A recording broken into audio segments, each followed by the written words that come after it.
Hello, and welcome to Varn Vlog Solo.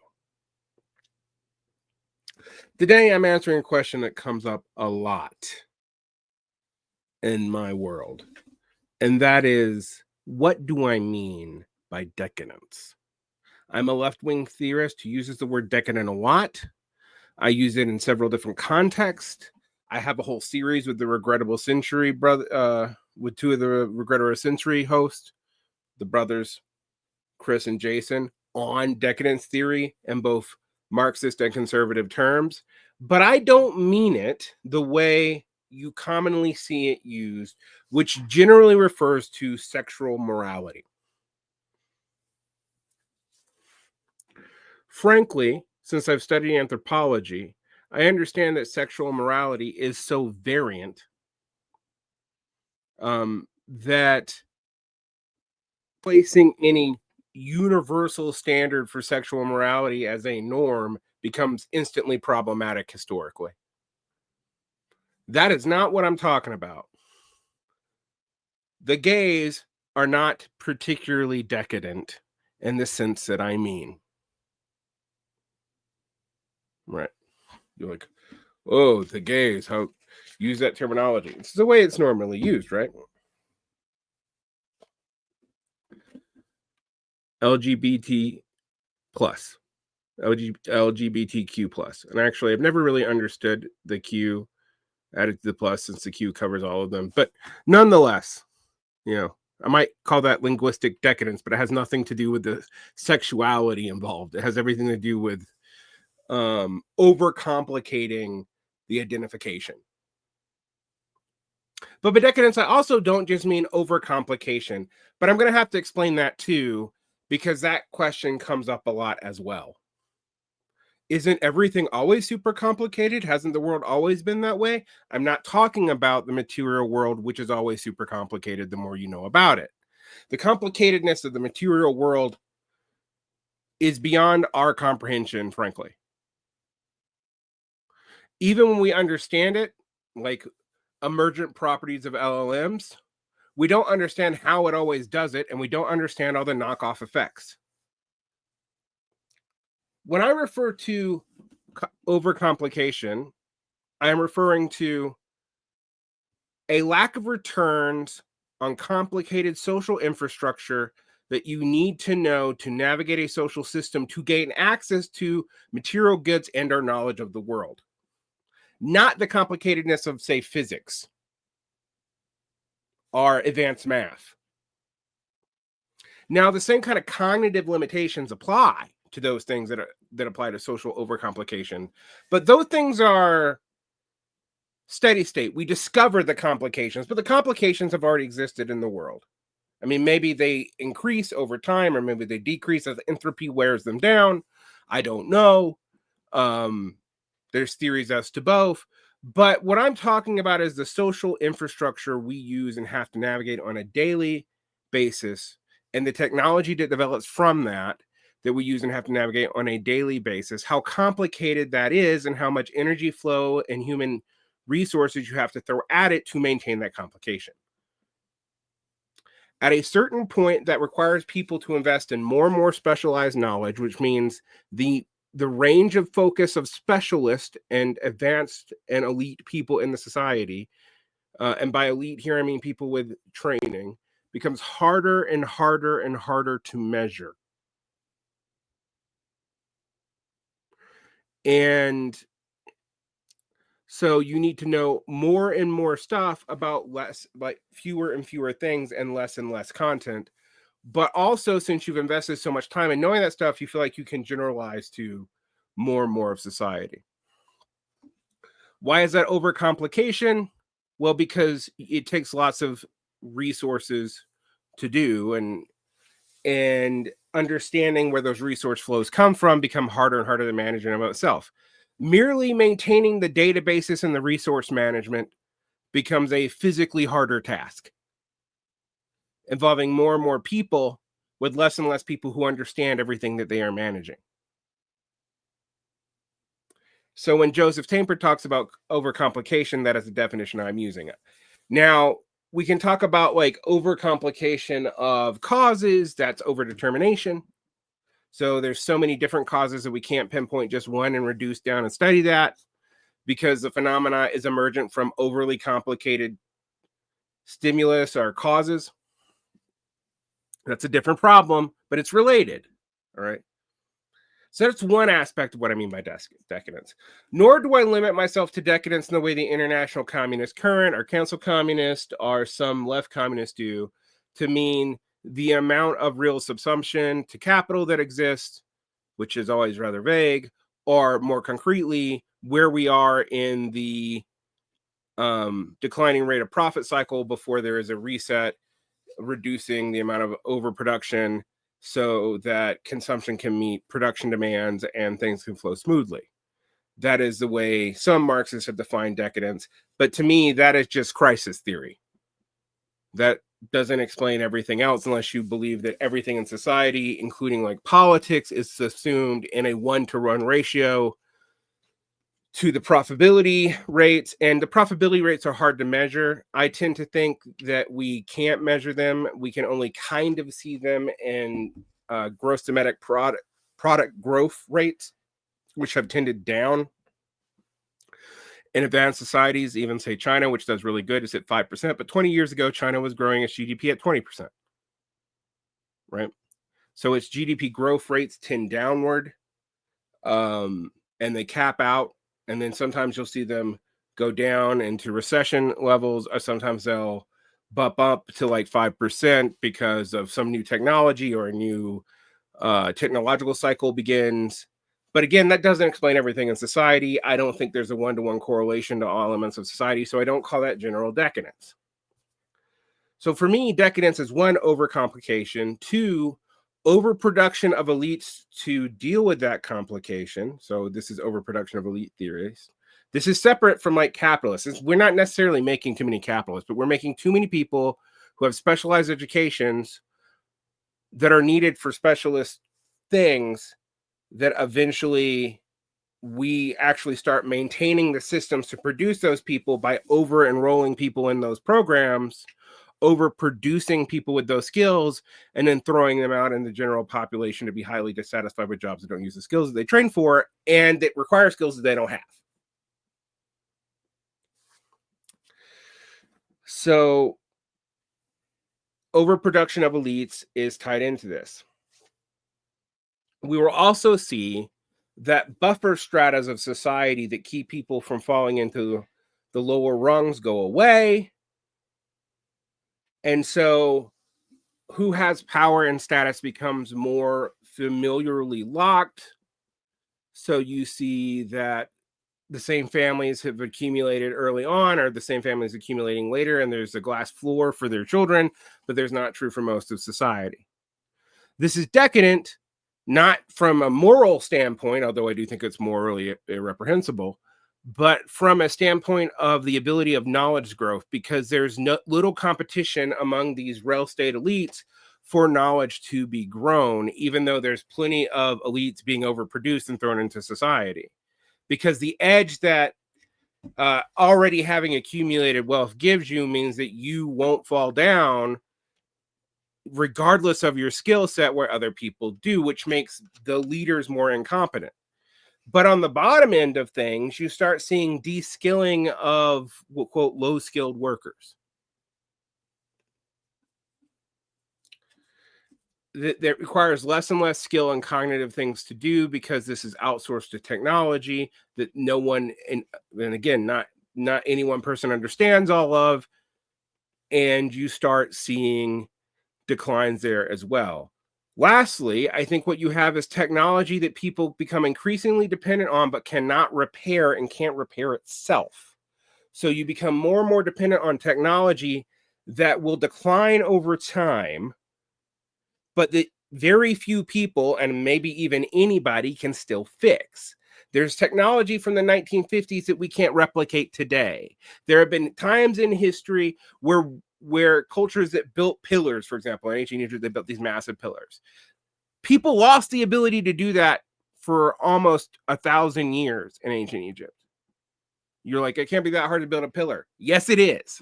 Getting the exact math right to make sure that the rock weight doesn't collapse itself was a huge problem, and they didn't have access to enough wood to replace it that way. So if you look at mosques in the 9th century or churches in the 9th century in Egypt to probably about the 15th or 16th century, you will see that they stole pillars from ancient buildings because they did not know how to make them as good or at all. Another example for this is in England, when you saw the toothed axe, the toothed saw of ancient Rome decline into an axe because the toothed saw wasn't needed. And the water, the plumbing, another water source, another water moving apparatus has started to fade, or they were not innovated on after a certain time period. And that's partly because they didn't need to be. You didn't have populations that required them. But that's a sign of decadence. You are losing technology and technological skill. It is decaying. Now, decadence is an organic metaphor of something that has a life cycle that starts, accumulates energy, and starts to decline in energy. An anthropic principle ensues. Now, the why this is not just general entropy is that human beings and social systems are not truly closed systems. A truly closed system actually doesn't exist in life because people are always eating and they're always taking in sunlight. Our animals or other living things are always eating and always taking in sunlight, which keeps them from going into a state of anthropic decay immediately. But it does eventually happen. So the decadence metaphor is to say these kinds of things can happen if you do not offset other natural trends. That's what I mean by decadence. I am not referring to specifically moral traits, particularly sexual traits, which in our common parlance is what decadence tends to refer to. When people talk about decadence, they tend to talk about like marriage or whatever. Now, I do think social reproduction, which would imply some of this morality, is tied into this. But if your society's running super well, frankly, a lot of these personal choices are just a lot less relevant.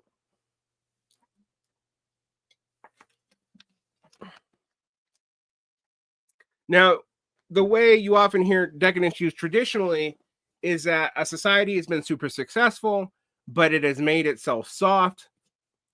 By that success, it no longer has the grit to survive, and then you start seeing decline. Now, that parallels what I'm describing with Tainter, but is much more inspecific and much more personalist.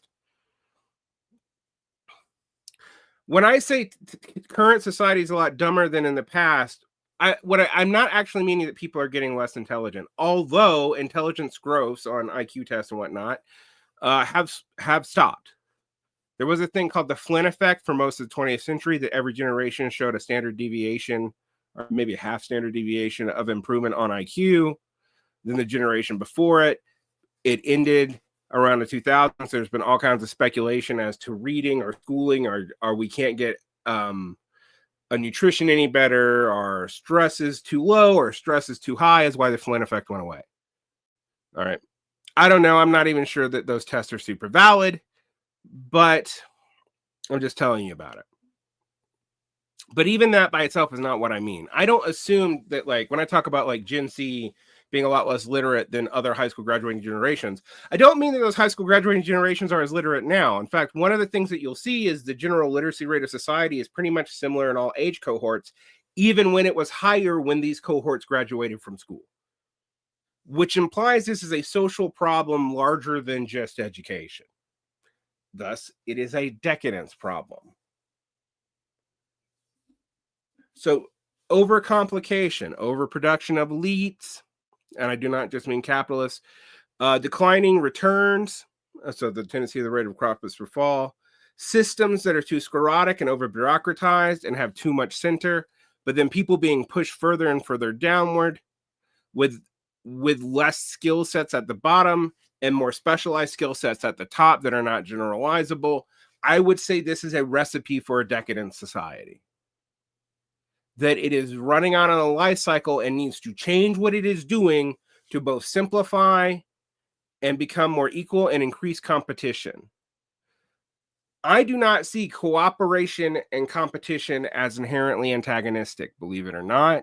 And in fact, egalitarian societies are often highly competitive, but also do things actively to keep people from becoming too above anyone else by accumulating resources over time are by overstepping bounds of leadership that they are temporarily granted. Now, we know this from fairly simple societies like subsistence hunter-gatherers, early agrarian societies, etc. We see these traits, and we have to ask ourselves, well, then why did someone ever create a king? And the question is, someone did decide to do that, and they probably decided to do that because things were getting harder and harder to maintain. Just like we often, before we created a king, created a warrior caste to protect subsistence farmers from pastoralists. And a warrior caste, before you start developing high levels of technology, involves specialized training that requires a whole lot of lifestyle to do. So that pastoralists, for example, achieve this by raiding sedentary villages so that they don't have to do this themselves. Or agrarian societies set aside a group of people, which often becomes routinized and inherited, that become aristocrats that protect the farmers. But also, there's a lot of evidence that farmers were actually forced into this by outside pastoral bands who didn't decided that they wanted to be the aristocrats and stayed. So there's that. There's all sorts of developments where this happens, sometimes internally, sometimes externally, but it happened. Did it happen every time? No. So you have to look at the principles about what happened and why this happened, when society got decadent, why did it get decadent, and this new form, which was less ideal for most people, emerge in response to that. Those also get decadent. You see that they often, over time, I mean, the Roman Empire is a prime example of this. It took very little amounts of time for the Roman Empire to start producing very bad imperial leadership. And it actually took several crises to return the viability of imperial leadership. The 3rd century, parts of the 4th century, depending on the 9th century or 11th century, if you're talking about the Eastern Roman Empire / Byzantine Empire, etc. This is also true. You can study the Chinese empires, like the Song and the Qin and those to see Qin. Yeah, I think that's one. I'm going back to, but I know the Song and the Warring States period. You see this quite a bit. The Qing dynasty is also the late dynasty. The Manchus are also like this, where you get overly complicated societies that have massive rebellions multiple times, but the elites are so removed from society that they're basically sclerotic and unable to respond. And then after several mass massacres and great equalizations for massacres and famine, a new social power emerges and starts to cycle over. Now, the difference for me and people who are pure cyclist decadents is I do think you can do things to overcome or change your society from going down this path. I do not think it is absolutely inevitable. But you have to admit the problems. And for me, that's overcomplication. A social complication requires more energy and people expenditure than it returns. That hyper specializes elites and de-skills on elites. You overproduce elites, but because of that, nepotism and inheritance and accumulation actually is the deciding factor. So that even though you're overproducing elites, it's not merit that leads to the elites rising. It's who has prior accumulation. You have to produce more and more to get the same profit. And you start producing technology that you become overly dependent on, but no one understands well enough to reproduce. And those technologies start to decline, and then you have massive skill loss. Now, this is totally opposed to the Whiggish way of thinking that you see in places like Steven Pinker. It was dominant in the 19th century. Arguably, it's an understandable misreading of Marx, or maybe early Marx even believed it. Late Marx may have believed it too, with linear modes of production that just get better and better forever with more and more efficiency. That's not I don't believe that's real, frankly. I do think you can overcome these crises.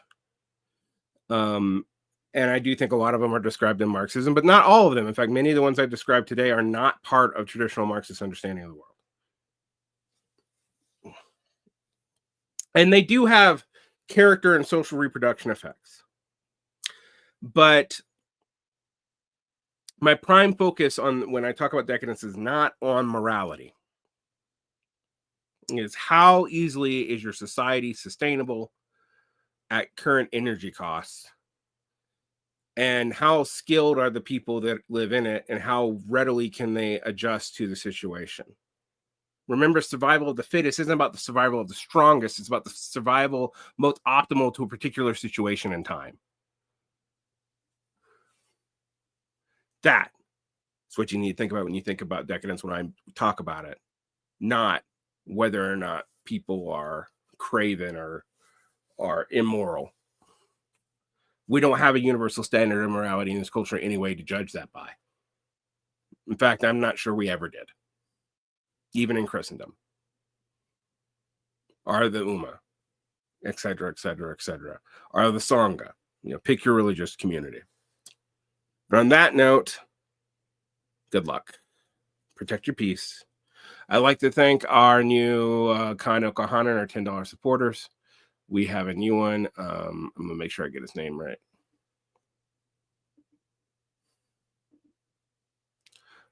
Nolan K, thank you so much for your support. And have a great day.